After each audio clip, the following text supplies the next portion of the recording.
நன்றி கலந்த வணக்கத்தை தெரிவித்துக் கொள்கிறோம். நன்றி,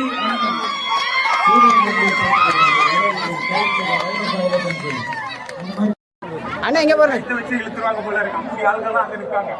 வயிறு கிடையாது, கடவுள் பேசுற மாதிரி உள்ள ஆளு எப்படி இழுத்தா எப்படி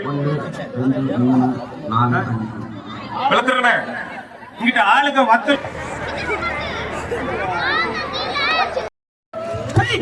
எல்லாரும் ஆவலுடன் எதிர்பார்த்து கொண்டிருக்கும்